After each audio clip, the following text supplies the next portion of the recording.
Oke, assalamualaikum warahmatullahi wabarakatuh. Selamat pagi. Pagi ini kita berada di perumahan Mungut, Mas. Mojopurno Indah. Mojopurno Indah bersama dengan calon bupati kita, Mas Hari Wuryanto. Selamat pagi, Mas. Selamat pagi. Sehat selalu. Alhamdulillah sehat. Saya tahu tadi malam sampai pagi ya. Mas Pur, kegiatan setelah Purna apa ini? Ya biasa kembali ke komunitas untuk bekerja kembali supaya bermanfaat bagi masyarakat, itu aja. Kembali ke komunitas, bekerja kembali biar bermanfaat bagi masyarakat dan membantu masyarakat ya, Mas Pur. Ya. Mas Pur, dengar-dengar tidak dengar lagi, saya sudah tahu. Tapi sebelum saya tanya itu, saya tanya dulu deh. Selama 5 tahun Mas Pur mendampingi Mbing, Ya. apa saja Mas Pur lakukan?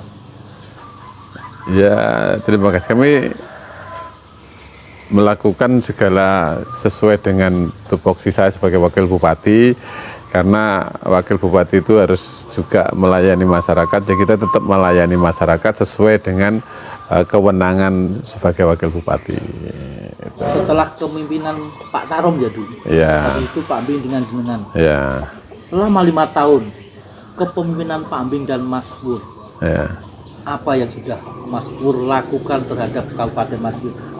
Ya, alhamdulillah ya kita berusaha maksimal. Pertama untuk menata kembali birokrasi kita, kemudian menjadikan Madiun lebih baik,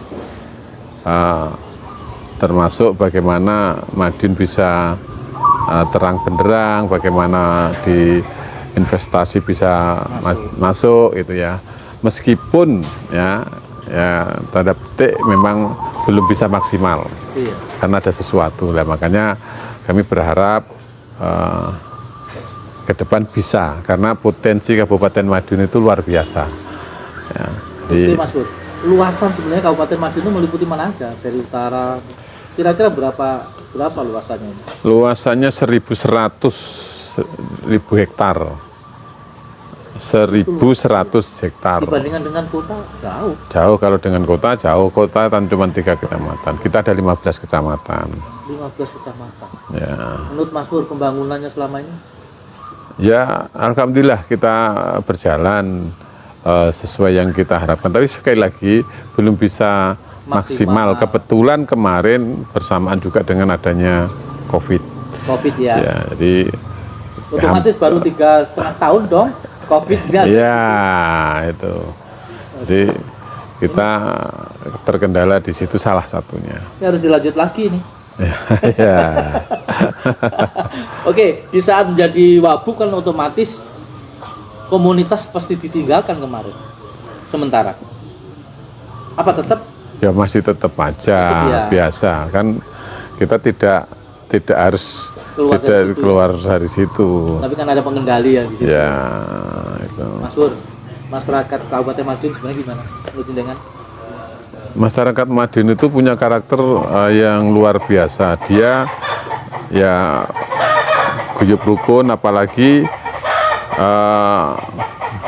kondisi Kabupaten Madiun itu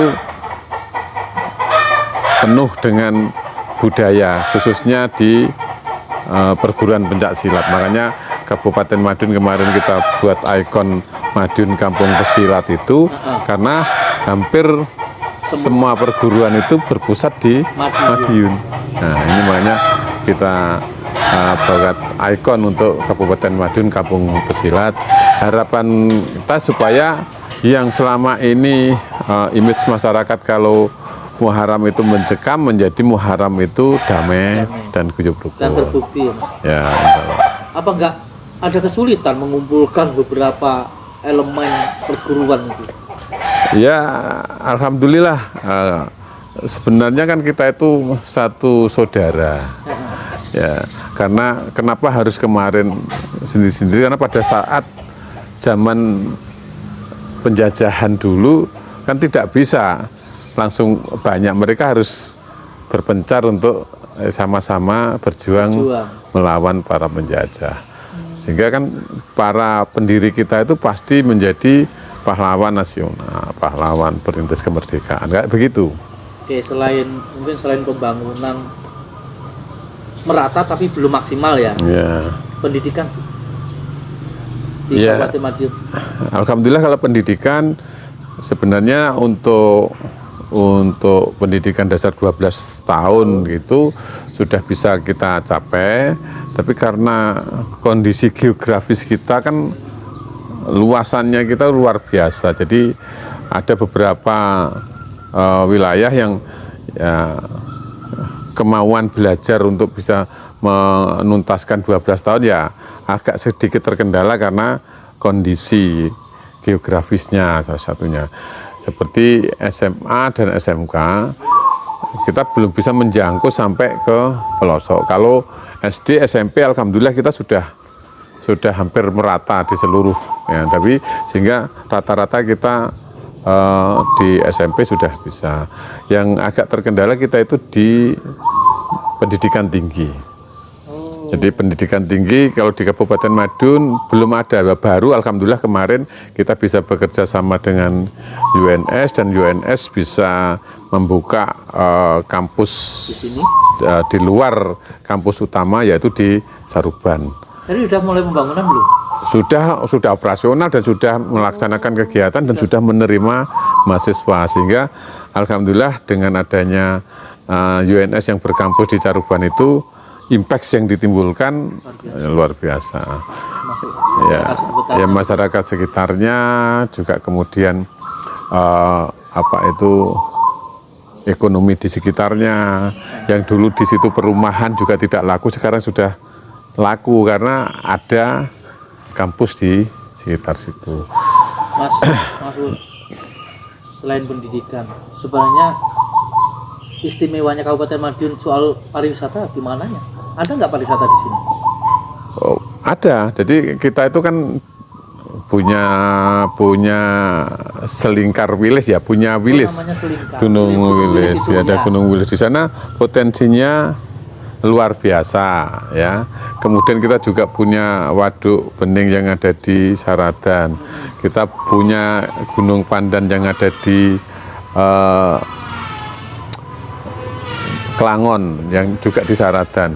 Jadi sebenarnya kita punya potensi untuk itu. Ya, jadi lereng wilis yang sini tuh kalau kita maksimalkan untuk pariwisata, insya Allah bisa. Bisa. Jadi sama, kalau dia tinggal bagaimana kita bisa memaksimalkan potensi yang ada. Itu tadi nanti nunggu 2025 kalau Mas Ur sudah menduduki sana. Itu tugas Mas Ur lagi. Biar wisata tambah dikenal masyarakat. Saya melihat di Caruban ini yang ramai berarti di tengah-tengah kota itu ya. Lalu lalangnya pemerintahan. Iya, karena kan pusat pemerintahan Kabupaten Madiun itu kan dipindahkan oleh beliau Bupati sebelumnya Mbah Tarom pada tahun 2014 sudah pindah ke sana. Dengan berjalannya waktu harapannya Kota Caruban ya biar segera hidup kembali ya. Harapannya itu, dan sebenarnya potensinya sudah ada. Ya tinggal istilah seperti saya sampaikan tadi, memaksimalkan. Menurut saya karena kemarin belum maksimal saja, sehingga masih membutuhkan ya pemikiran-pemikiran yang lebih istilahnya maju ke depan supaya bisa langkahnya lebih cepat untuk berkembang untuk Kabupaten Madiun, karena secara geografis infrastruktur kita sudah terbantu dengan adanya jalan tol. Iya.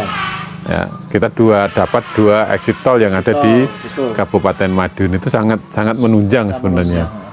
Kemudian kawasan industri yang sudah mendapatkan persetujuan dari Kementerian Perindustrian itu merupakan salah satu potensi yang bisa kita kembangkan. Kemudian kita juga dilalui jalur kereta api, ya, sehingga kita stasiunnya juga ada stasiun juga. Secara transportasi kita juga tidak mengalami kendala. Hambatan. Gembar-gembor UMKM, gembar-gembor bantuan. Menurut Mas Mur, 5 tahun UMKM untuk pemberdayaan masyarakat, apakah sudah mohon maaf, itu tadi kembali lagi belum merata atau memang harus dimaksimalkan, harus mungkin ke depan harus lebih baik. Ya begini, UMKM memang sudah kita tata rapi, tapi karena daya beli masyarakat itu berkurang, otomatis kan kalau orang jualan itu kan butuh pembeli. Iya. Kalau gak duit, Iya. nunggu sopo kan gitu Iya. ya. Makanya karena apa ya, kita tingkat pengangguran kita masih cukup, jadi perlu kita segera atasi dengan cara kita akan mendatangkan, harusnya dengan cara mendatangkan investor supaya pengangguran itu bisa teratasi. Kalau mereka ada sumber dana yang dia dapat setiap bulan, jadi UMKM itu pun akan laku gitu loh ya. Jadi tidak ya, sehingga omsetnya itu terus meningkat. Nah, sekarang kan ya berputar itu saja, jadi tidak ada pertumbuhan.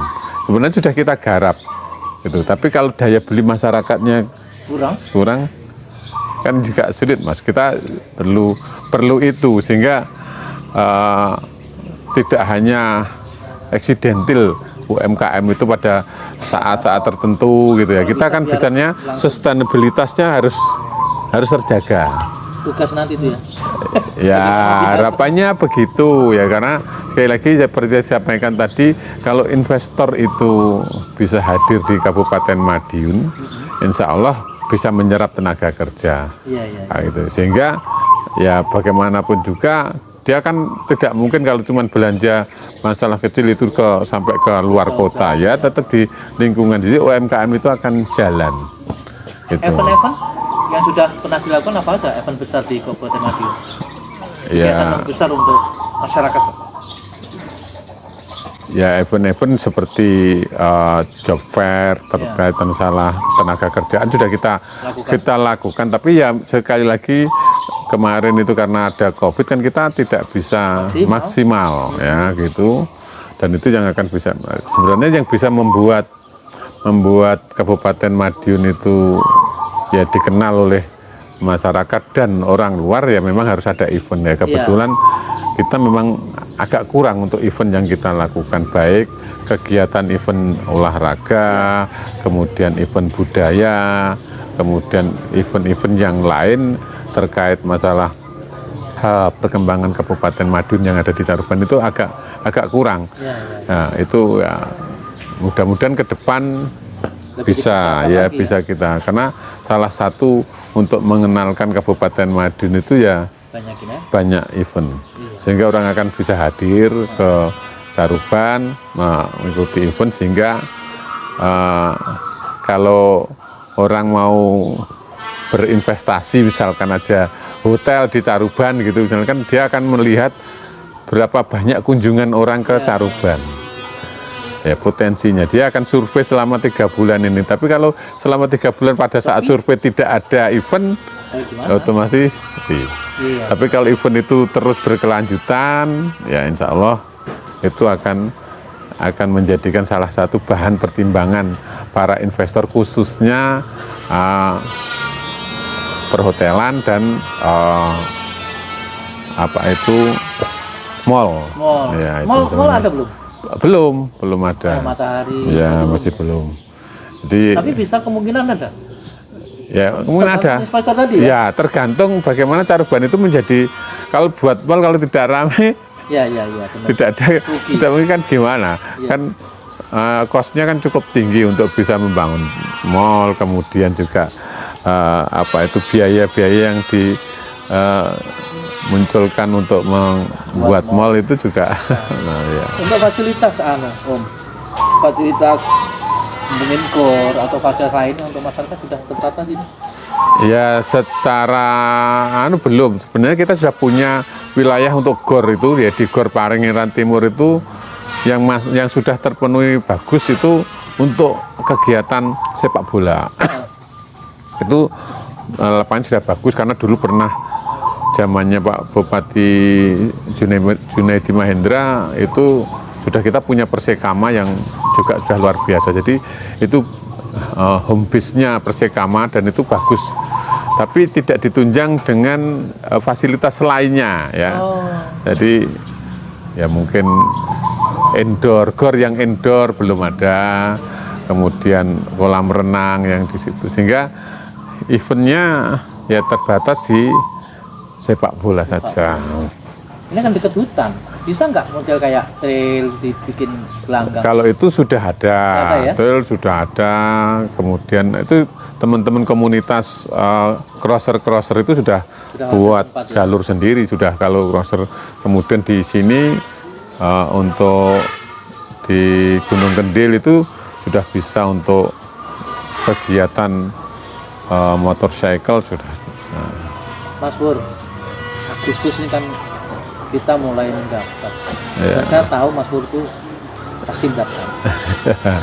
Apa yang mendorong Mas Pur ikut perhelatan ini? Apa? Kekhawatiran hati atau memang nurani atau memang mohon maaf, saya tahu teman-teman Mas Pur banyak. Ya, ini menurut saya karena sebagian amanah dan tugas dari partai. Karena kebetulan saya kan juga orang Partai Golkar, dan Golkar menugaskan kami untuk maju sebagai di Pilkada tahun 2024 ini. Ya, karena juga ini tugas, ya kita akan laksanakan. Yang penting bagaimana kita bisa memberikan dan menjalankan amanah ini dengan sebaik-baiknya. Sejauh ini Mas Pur, ya, situasinya? Ya, alhamdulillah kita sebenarnya sudah, karena Partai Golkar sendiri tidak bisa berangkat sendiri. Betul. Harus berkoalisi. Ya, kebetulan teman-teman partai ya bisa bersinergi, bisa berkoalisi untuk maju, karena kita tanpa kendaraan kan juga tidak bisa di pilkada itu, ya. Dan juga kebetulan Kabupaten Madiun tidak ada satu partai pun yang bisa berangkat sendiri. Jadi harus berkoalisi. Gitu, ya. Jadi ya, alhamdulillah kita kemarin teman-teman yang di struktur partai sudah bisa berkoalisi, salah satunya dengan PKB, sehingga sudah bisa mencukupi untuk maju. Dan mudah-mudahan partai-partai yang lain, ya termasuk Hanura, kemudian yang lainnya yang sudah kita adakan komunikasi, meskipun secara real ya itu belum turun rekomendasi tapi kita sudah ada pendekatan dengan beberapa partai. Alhamdulillah beberapa partai mensupport untuk kami maju. Dan saat ini sudah ada pendampingnya ya? Ya, alhamdulillah karena berkoalisi salah satunya dengan PKB sudah memberikan calon untuk pendamping, yaitu Saudara Dr. Purnomo Hadi. Oh, Dr. Purnomo Hadi. Ya, saat ini masih menjabat di Direktur Rumah Sakit Dolopo. Itu ya. Mas Pur, kita ngomong baiknya saja. Mas Pur sudah duduk menjadi bupati. Apa yang pertama Mas Pur lakukan? Ini beda loh, kemarin wakil dan besok mau bupati. Apa yang pertama kali Mas Pur lakukan di Kabupaten Madiun? Ya, menjalankan amanah masyarakat. Apa Kabupaten yang Madiun. Yang kurang baik, yang jelas. Ya, kita butuh kesejahteraan Kabupaten Madiun, masyarakat Kabupaten Madiun harus kita tingkatkan. Itu. Karena secara grafik masih ada di bawah. Kita pengen kesejahteraan Kabupaten Madiun itu ya setara dengan yang lainnya lah, tidak harus lebih tinggi kita, tapi setara. Kita masih di urutan bawah ya, di level bawah lah. Kalau kita urutan grafiknya masih, ya kita butuh kita tingkatkan kesejahteraan masyarakat Kabupaten Madiun karena punya potensi yang luar biasa. Ini yang perlu kami sampaikan, sehingga masyarakat jangan sampai pendidikannya sulit, kesehatannya sulit, ya, hidupnya sulit. Kita tidak mau. Jadi mulai dari ke pendidikan, kesehatan, dan kesejahteraan itu jangan sampai mengalami kesulitan. Itu yang perlu. Beberapa bank menjadi komisaris, pemilik. Pasti teman-teman bilang, apa kurang jadi Mas Pur ke duit? Kan gitu. Berarti apa menjadi motivasi Mas Pur menyalonkan bupati ini? Ya karena dorongan dari teman-teman semua. Jadi karena kami mendapatkan amanah daripada teman-teman itu yang kita pegang. Jadi sekali lagi untuk menjalankan amanah itu perlu support daripada teman-teman semua. Kalau kita tidak punya teman, tidak punya saudara, ya kita akan mengalami kendala di dalam menjalankan amanah ini. Saat ini teman-teman support kami untuk tetap maju, ya sudah. Kenapa tidak orang lain ya menurut mereka bahwa saya harus turun ya maju ya kita. Dan sebentar lagi mendaftar ya. Jadi masyarakat Kabupaten Madiun ini calon jenengan, ini pemimpin jenengan ke depan 2025 sampai 2030 berarti ya. Insya Allah. Dan semoga menjadi kenyataan apa yang dibicarakan pagi ini menjadi saksi. Perumahan apa Pak? Oh, ini Mojopurno Indah. Mojopurno Indah. Semoga apa yang dikatakan Mas Pur itu menjadi tonggak Mas Pur. Ya, siap. Pagi ini kita menjadi saksi perjuangan Mas Pur ke depan. Ya. Dan masih banyak PR yang harus Mas Pur lakukan. Ya. 5 tahun yang lalu hanya 3,5 jenengan mimpin dengan ambing. Tapi ke depan sampai harus mimpin lagi. Siap. Mas Pur, terima kasih. Nanti kita sambung lagi dengan tema yang lain. Ya. Semoga Partai Golkar dan partai-partai lain yang menjadi pendukung Mas Pur tetap komitmen. Siap. Memajukan Kabupaten Madiun. Ya. Saya akhiri Mas Pur. Ya. Wassalamualaikum warahmatullahi wabarakatuh. Thank you. Ya. Terima kasih Mas.